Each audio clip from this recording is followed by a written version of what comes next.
Buenas noches a todos los que nos siguen a través de la plataforma digital, el Avispón, Agencia de Noticias y Radio Universidad. Nos encontramos con los profesores, la maestra Eva Rodríguez y Gelacio Gatica. Muy buenas noches, gracias. Buenas noches al auditorio de XEUAG y a la plataforma de el Avispón. Pues mira, sí, gracias por sintonizarnos, por estar al pendiente, a los medios de comunicación pues que hacen posible esta difusión y promoción. Y pues bueno, Cristian, la vez pasada nos quedamos en una con una plática, una charla.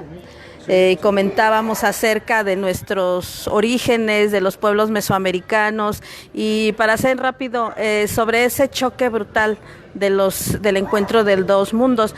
Entonces, como bien lo dice el maestro León Portilla, en su libro de La visión de los vencidos, es dar un enfoque a nuestros pueblos sobre este acontecimiento que indudablemente marcó la vida de los mexicanos. Y es abordarlo desde un tema humanista, ¿sí? Sin egos, lejos de caer en cualquier dogma o de cualquier, ¿qué te decía hace un ratito? Fanatismo, y todas esas cosas que nos creamos los seres humanos, ¿sí? Entonces, bueno, quiero presentar con mucho agrado al otro lado de las sombras de uno de los que ha sido nuestros maestros, historiadores, que se ha dedicado al estudio serio de los pueblos, en este caso el maestro Arturo Mesa Gutiérrez, que es antropólogo, y dice: la otra cara de la historia, el caso de los sacrificios humanos. Pues bueno, mucho se ha hablado, ¿verdad? Y desafortunadamente esa es la visión y la versión que nos dan nuestros profesores en las escuelas, desde la instrucción primaria hasta las universidades, ¿verdad? Los que se deciden por estudiar antropología y etcétera.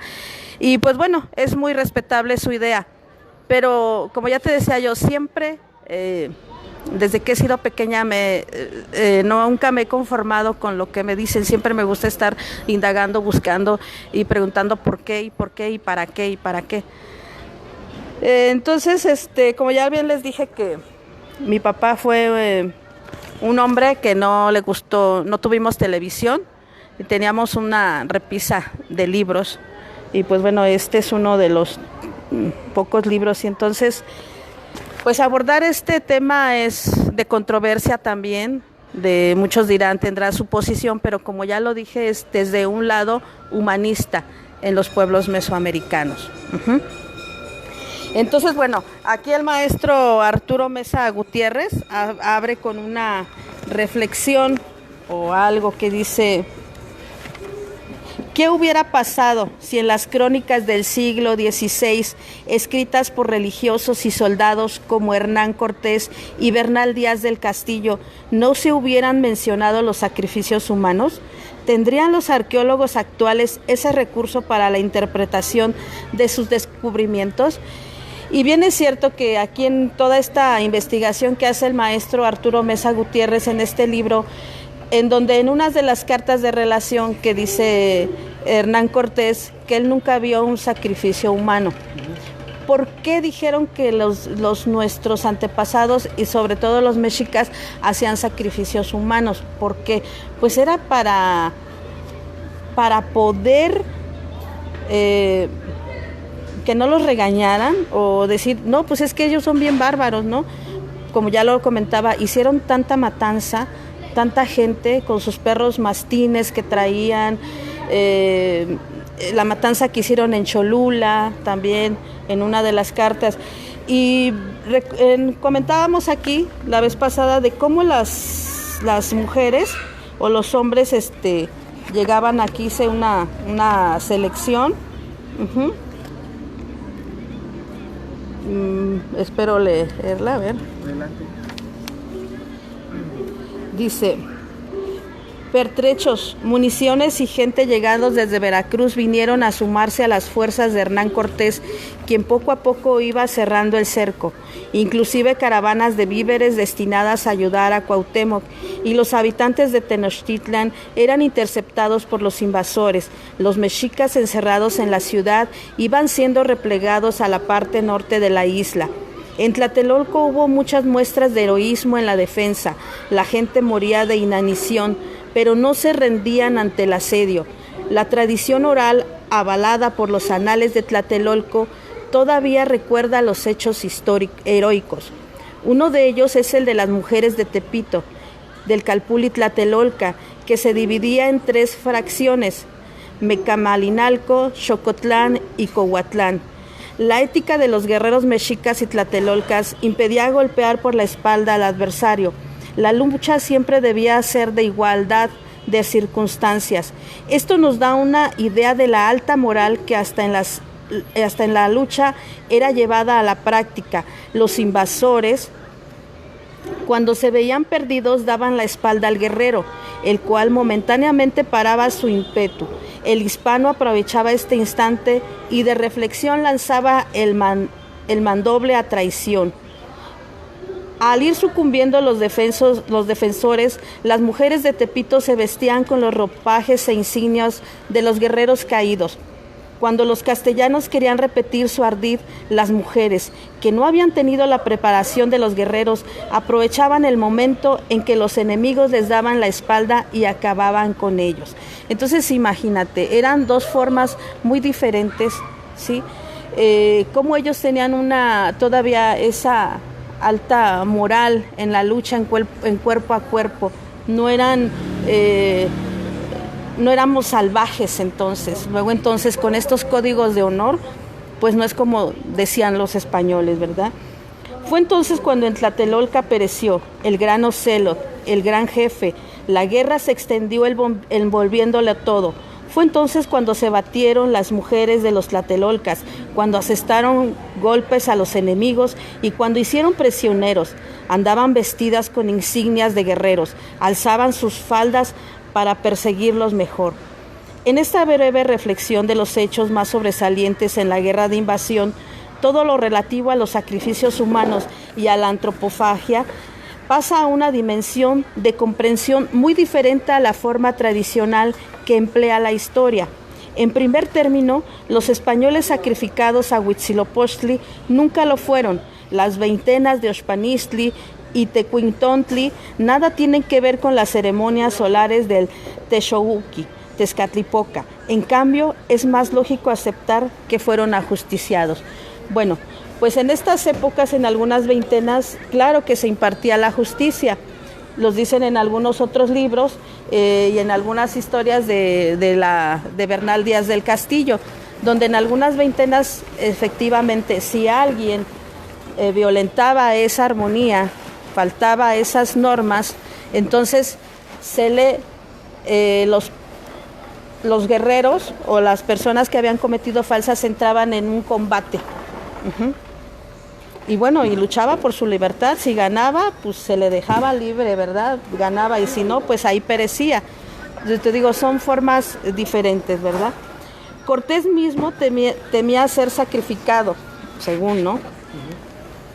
Y lo habrían hecho si hubiera sido aprendido por los guerreros tenochcas, pero en caso de no ser condenado a muerte, hubiera sido en la piedra redonda llamada Temalacatl, con la oportunidad de luchar por su vida debido a su jerarquía. De haberlo decidido así los jueces, hubiera tenido la oportunidad de seguir viviendo. La oportunidad de luchar por su vida debido a su jerarquía. Los jueces hubieran tenido la oportunidad de seguir y demostrando en el Taxtli, jugando un partido de Ulamalistli, ¿sí? O sea, el juego de pelota, lo que mucho se ha malinterpretado, que también se hacían, que el que si ganaba o que era un honor que lo sacrificaran, ¿sí? Entonces, bueno, va un estudio, a veces ellos no entienden, ¿no? No entendían esa forma. Dicen las crónicas que las calaveras del Tzompantli en los cráneos de los sacrificados, cosa que desmiente el texto en los párrafos 344 y 345 de los anales de Tlatelolco, pues nos dicen que se perforaban los cráneos de sus principales para rendirles homenaje y después conservarlos como una reliquia familiar. ¿Sí? Tenía otro sentido. Recordemos que también todos los aspectos de la vida y la muerte es un concepto totalmente como el que tenemos ahora. ¿Sí? Toda la angustia del sitio refleja, enseguida nosotros los Tlatelolca levantamos los andamios de calaveras. Estuvieron levantados en 3 lados en el patio del Teocalli, en Tililán.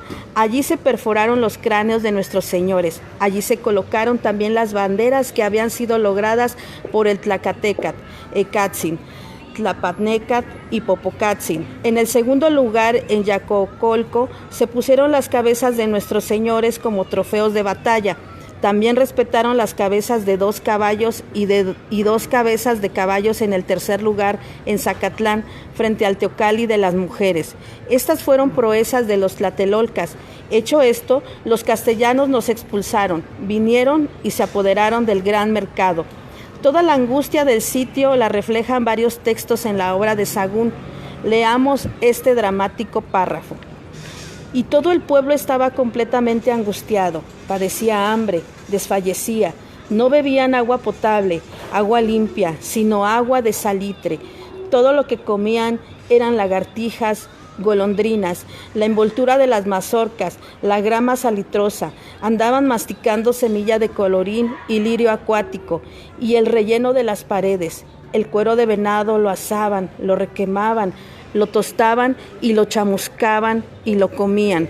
Algunas hierbas ásperas y aún el barro. Nada hay como ese tormento tremendo de estar sitiados. El texto tlatelolca es más descriptivo en fuerza y dramatismo. Así como nosotros se hizo, lo vimos con asombro lleno de lágrimas, de dolor y con sufrimiento. En los caminos yacían huesos rotos, cabellos revueltos, las casas descubiertas, las casas enrojecidas. Gusanos abundaban en las calles, los muros están manchados de sesos, el agua era completamente pintada. Así estaba, y la bebimos bebimos el agua de Tequesquite. Entonces imagínate todas estas cosas que cuando sitiaron la México Tenochtitlan, el 13 de agosto de 1525, ¿tú crees que habemos? Yo me pregunto, una vez mi maestra nos dijo de matemáticas que todo era por lógica. Puede alguien y te puede decir una mentira o te puede estar engañando, ¿no? Como decíamos nosotros los chamacos en ese entonces, verbeando, ¿no? Pero todo, decía mi maestra Margarita, es por lógica, ¿sí? Pensemos lógicamente, ¿sí? Y la lógica te va a llevar a hacerte un criterio propio y te va a dar respuestas, la lógica. Ajá. Entonces imagínate si nuestros antepasados o los mexicas eran comedores de de carne, no, pues se hubieran agarrado, yo creo que agarraron aunque sea uno de los mexicas y ya se lo hubieran comido, ¿no? Se lo hubieran bien hecho refrito, ¿no? En carnitas, ¿no? Eso es algo que yo muchas veces me pregunté desde que era niña, o sea, ¿cómo? Pero bueno, después encontré ahí. Y pues el libro es muy, muy extenso, es muy bello.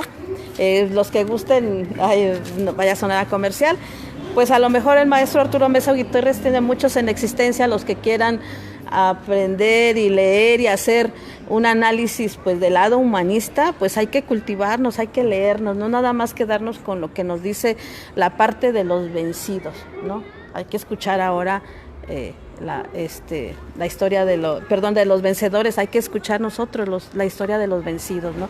¿Qué pensamos ahora? ¿Qué sentimos?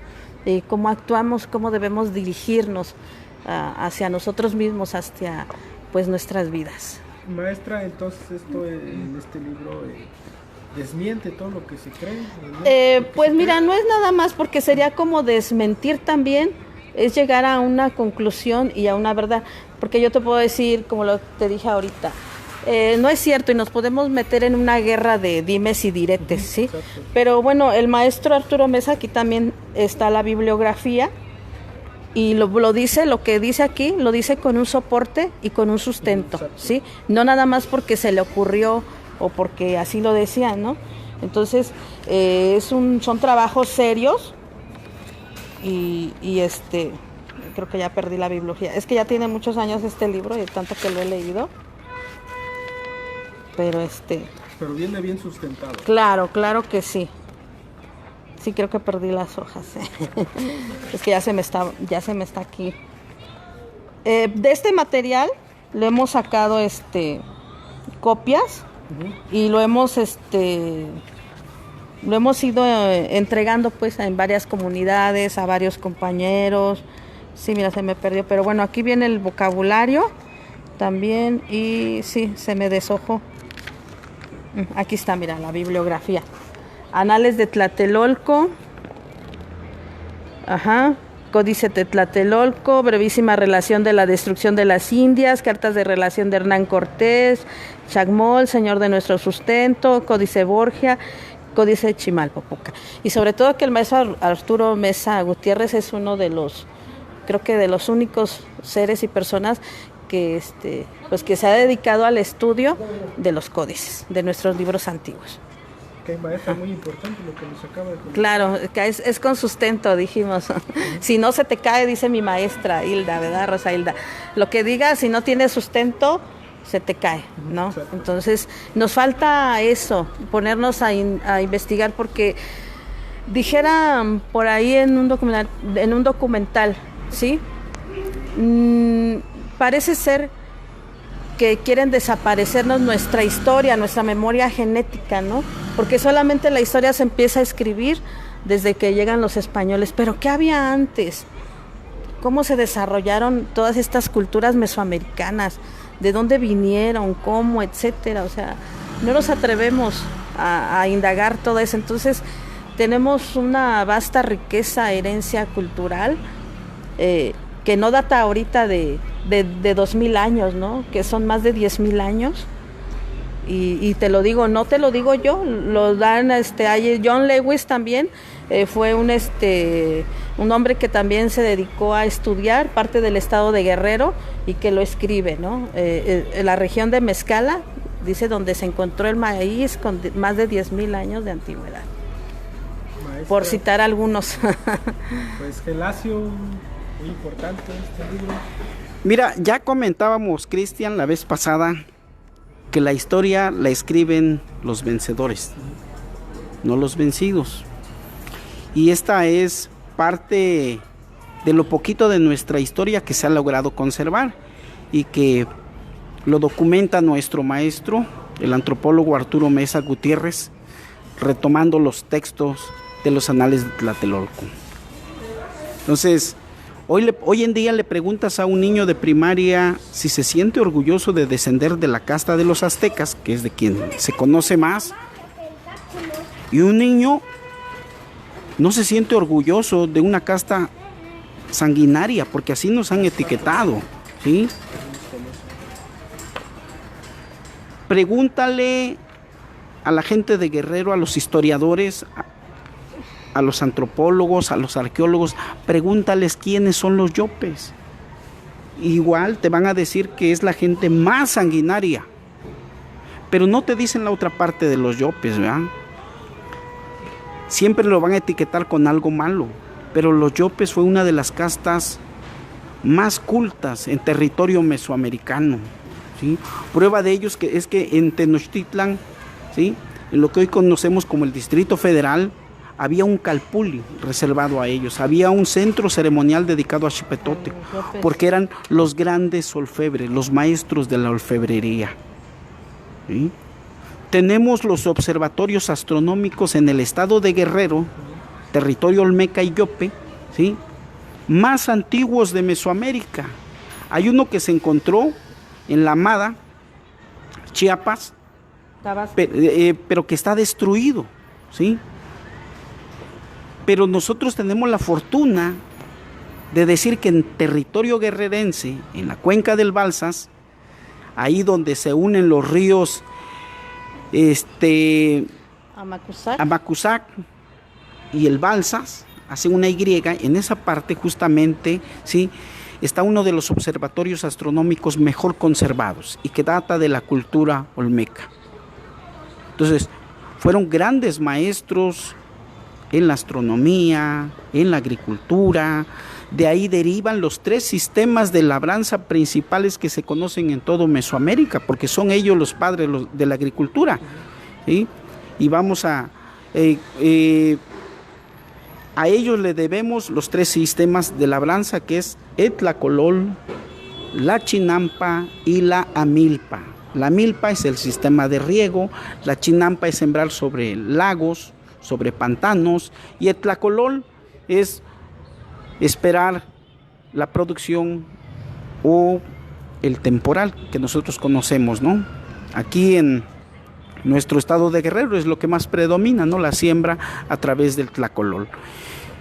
Y todas estas aportaciones se las debemos a la cultura madre de los mesoamericanos, que es la cultura olmeca.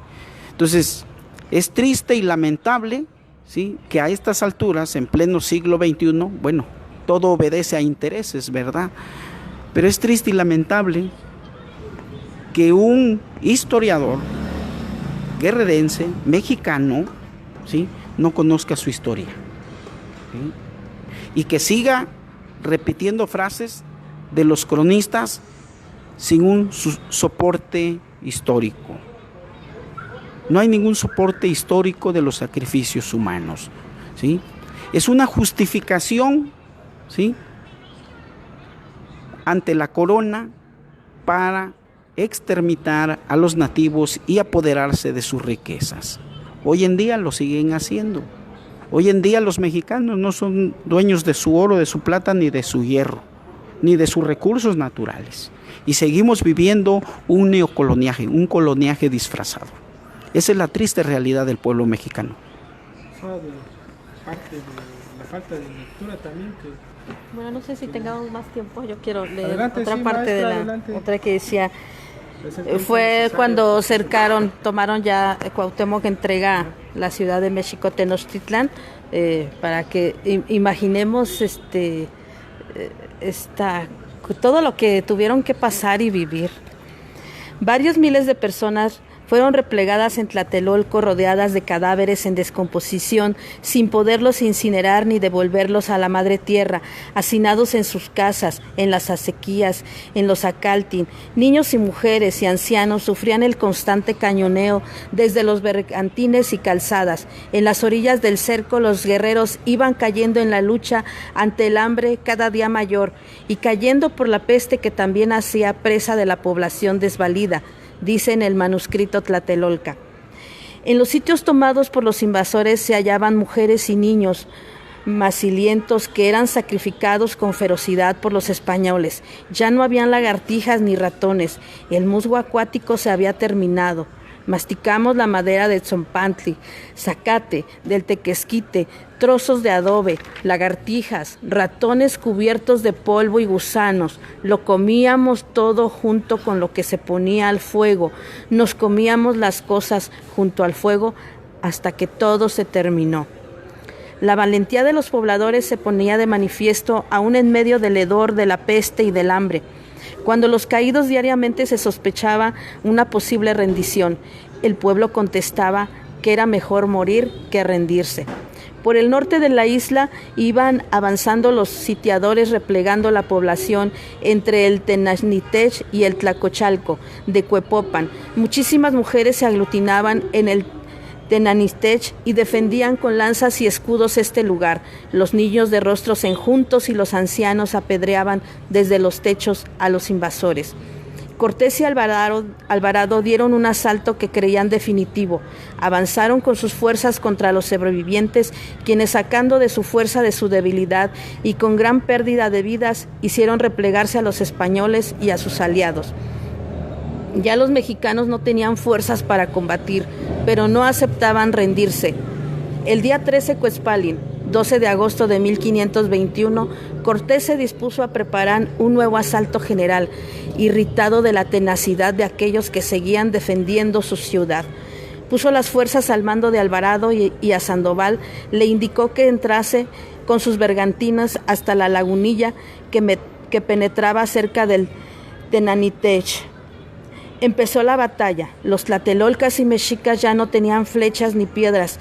Combatían sin fuerzas en las manos, pero con decisión. Seguían cayendo cadáveres sobre restos putrefactos. Iban siendo incineradas las casas. Mujeres y niños caían en los canales sin fuerza para sobrevivir. Quizá ese día Cortés los hubiera vencido, pero por no aguantar los invasores la pestilencia, mandó que retrocedieran sus fuerzas. La mortalidad en este asalto fue la más terrible. Apoderados los invasores del gran tianguisco de Tlatelolco, sucedió un hecho por demás chusco. En medio del dramatismo de la tragedia que vivían los sitiados, un veterano de la guerra de Italia llamado Sotelo armó un aparato para lanzar enormes piedras hacia los mexicanos y tlatelolcas, puesto que la pólvora de sus cañones ya escaseaba. Cuando todo estuvo listo, quiso lanzar una enorme piedra que, para su desdicha, se elevó tan verticalmente que al caer cayó sobre aquel artificio que tantos desvelos le había costado al tal Sotelo, ante las burlas y regocijos de los hambrientos mexicanos. En aquel asalto el recuento fue fatal, pues habían caído cerca de 12,000 nuevas víctimas sobre los miles de cadáveres putrefactos. En la noche se reunieron los sobrevivientes del consejo y se decidió que el último reducto se rindiera al otro día después. Que el sol pasara sobre la mitad de su camino antes de que cayera por el horizonte. Al ocultarse el sol, se ocultara todo lo que el invasor no comprendía y que se preservara para un futuro todo lo valioso. Amaneció el día Secoatl, una serpiente de la veintena Tlaxochimaco, del año Yeicasa, 3 Casa. Para los españoles era el día de San Hipólito. El 13 de agosto de 1521, el sol se ocultaría ese día en la línea del Teocalli de Tlatelolco. Fue el último día de lucha. Se pidió a los invasores dejaran salir del cerco a las mujeres, ancianas y niños. Accedieron, pero ya que estuvieron fuera estos sobrevivientes, la mayoría fueron masacrados. Se calcula cosa de 15,000 personas. Los principales y los guerreros débiles y más cidicientos por la lucha y el trabajo trataban de sostenerse dignamente, esperando la batalla. Con todas sus insignias a la vista, después del mediodía se oyó por última vez el gran caracol de Cuauhtemoc y los sitiados se lanzaron a un ataque suicida. Un nacal aderezado con insignias de principales salió de uno de los canales y penetró en la laguna. El bergantín de García Holguín remó tras ella y cuando la alcanzó, Cuauhtemoc le dijo: «Soy el señor de México, llévame ante el Malitzin, que nadie toque a mi esposa Tecuixpo». Iban con Cuauhtemoc el Cihuacóatl, el Huiznahuatl, Motelcuiltzin, el Mexicatecutli, el Tecutlamasque, Huinaltzin, Acamapich, Oquixtzin, Cohuatzin, Tlatlali, Tlazoyaotl, únicos sabios y principales integrantes del Gran Consejo que quedaban vivos ese día. Cuando fue llevado ante Cortés, le dijo: «Malintzin, he hecho cuanto cumplí en defensa de mi ciudad y de mi pueblo. Vengo preso ante tu presencia, en tu persona y poder, toma luego tu puñal y quítame la vida con él». Alfredo Chavero termina su obra con estas palabras: «Moría ya la tarde prometiendo tormenta, y entre nubes rojas como sangre se hundió para siempre detrás de las montañas el quinto sol de los mexicas». Tlazocamati. Bueno, pues esto no nos lo enseñan en las... Ay, disculpa, pero lo puedo leer y siempre se me pensando en ese lado humanista, ¿verdad? De cómo tu gente, tu pueblo, y que cuando digo que venimos de grandes hombres y mujeres, Me refiero a esto, de personas de gran valía, ¿no? Y que cuando portamos un traje de danza o un traje hecho por nuestras mujeres artesanas en los telares, estás portando tu dignidad como mexicana, como guerrerense, como mujer de esta tierra mesoamericana. Sí. Para mí es eso, sí. Entonces, pues sí, me llega mucho. Por eso no los quería leer. Por eso no los quería leer, porque digo que cada quien. Pero la persona que guste y quiera sacarle fotocopias, pues con mucho gusto. Y los que no, pues le damos ahorita no tengo a la mano la dirección o el número del maestro Arturo Mesa Gutiérrez, pero pueden pedírselo por teléfono, envío, y se los puede enviar. Tiene mucho más material también, desde una visión, dijimos, humanista, ¿no? De este lado, sí. Con bueno, lógica. y también pueden ubicarle a través de Facebook o en YouTube. Tiene varios videos el maestro antropólogo Arturo Mesa Gutiérrez. Bueno, pueden contactarle también a través de las diferentes redes sociales. Y bueno, queremos agradecer al maestro por poner en nuestras manos este material que es valiosísimo, que muy poco se conoce, pero que es bueno, yo lo veo desde ese punto de vista, es nuestra misión difundirlo, llevarlo a las nuevas generaciones, a los niños, a los jóvenes, para que conozcan la otra cara de nuestra historia.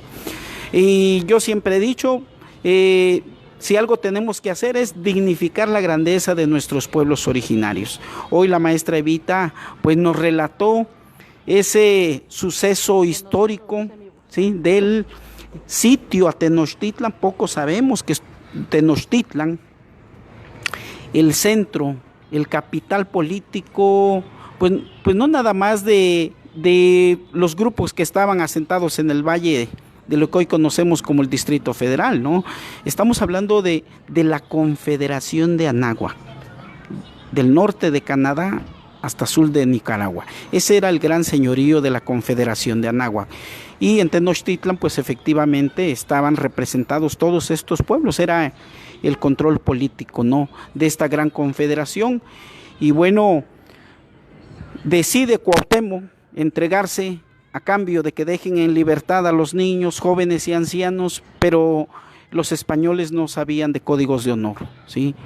Y es algo que nosotros valoramos y de nuestros pueblos originarios, que tenían códigos de honor, ¿sí? Y bueno, el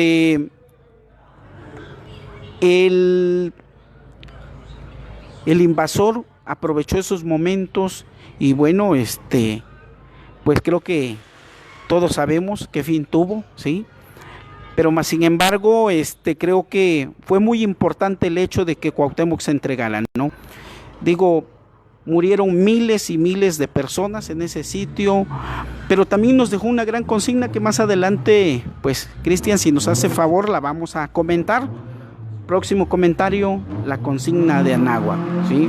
Entonces, creo que nuestros abuelos, voy a adelantar un poco, nuestros abuelos ocultaron muy bien el conocimiento ancestral de nuestros pueblos originarios, porque ese es el verdadero tesoro de una gran nación, su conocimiento. Lo ocultaron también, que hoy en día vamos a los pueblos originarios a visitar a nuestros hermanos y mantienen vivo ese conocimiento. Y ya lo decíamos, en Tixla, por ejemplo, viven bien apegados a un calendario prehispánico, mesoamericano, producto de la estructura del pueblo olmeca. Está vigente, ¿sí? Están vigentes sus ceremonias ancestrales. Entonces, y hay mucho conocimiento más que vamos a encontrar sobre la cuenca del Balsas, Cencitlán, Acatlán, en muchas poblaciones originarias. Chipetlán sigue realizando el ceremonial del recibimiento de la primavera. El día 21 se realizó allá en Chipetlán, nosotros no pudimos estar, pero nuestro corazón siempre va a estar con nuestros hermanos xochimilcas de la montaña del estado de Guerrero. Okay. Maestra Evita, ¿quieres agregar? Bueno, pues que busquemos esta parte de nuestra historia, ¿verdad? Como dice, vuelvo a repetir, el maestro León Portilla, que ya se nos adelantó al Mictlán, desde un lado humanista, sin prejuicios, sin fanatismos, ¿verdad? Religiosos, sin credos de ningún color ni nada de estas cosas, sin fobias, sobre todo este choque que fue y el encuentro de estos dos mundos tan diferentes, tan manera. Con eso no quiero decir que reneguemos de ser lo que ahora somos, ¿no? Claro que no, que nos sirve para... es muy importante saber quiénes somos, de dónde venimos y qué hacemos con lo que ya tenemos, ¿sí? Lograr una proyección, ¿no? Los mexicanos siempre hemos sabido sobrevivir ante todas estas situaciones, digo, historias, guerras y la primera guerra bacteriológica que tuvimos, que trajeron los españoles con la viruela, pues bueno, salimos a flote, sí, murieron muchas personas, pero también aquí estamos, ¿no? Si nos hubieran exterminado, como te dije en la charla pasada, pues ni estuviéramos aquí contando, ¿no? Seríamos los olvidados, no sabríamos ni qué onda, pero qué bueno que estamos aquí y que en este nuestro andar por esta faz de la tierra, pues dejemos esta tradición oral a nuestros niños, ¿sí? A todos nuestros niños, que vayamos contando estos sucesos tan importantes y que nos van a seguir, yo creo, permitiendo estar aquí en contacto, sobre todo con respeto hacia la tierra, hacia todo lo que existe, ¿no? Otra vez reencontrarnos y retomar ese camino como hijos de la tierra, hijos del maíz.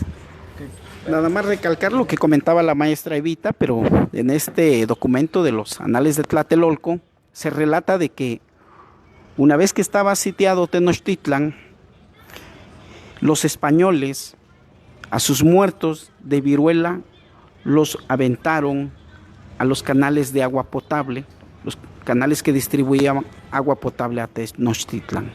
De esta manera logran infectar a la gente que está sitiada. Entonces, por eso nosotros afirmamos que es la primer guerra bacteriológica que se vive en América, ¿sí? Entonces,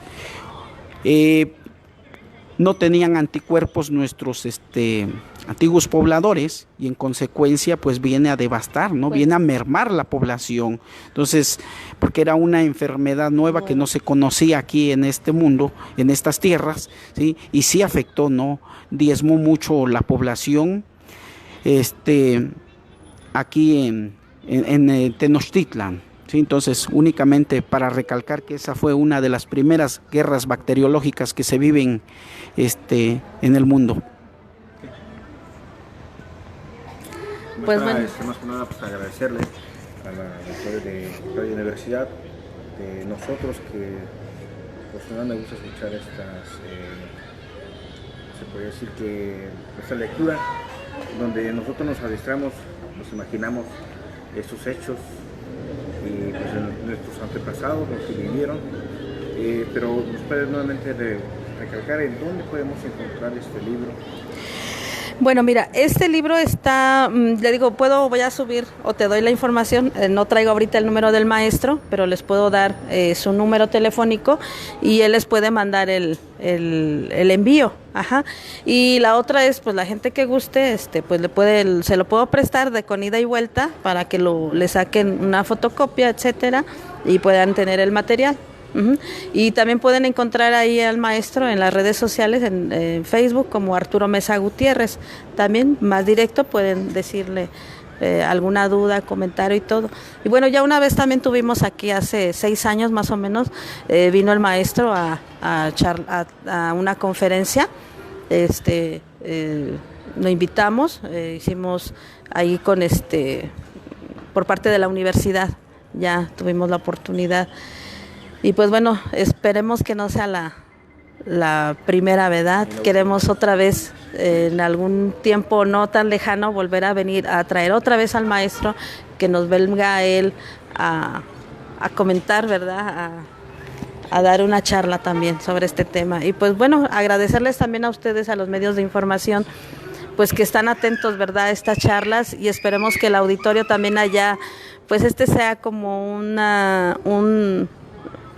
un incentivo para despertar esa duda, ¿no? Despertar nuestra memoria dormida, ¿sí? Y que podamos apuntalar hacia algo nuevo como seres humanos. Muchas gracias. A ustedes.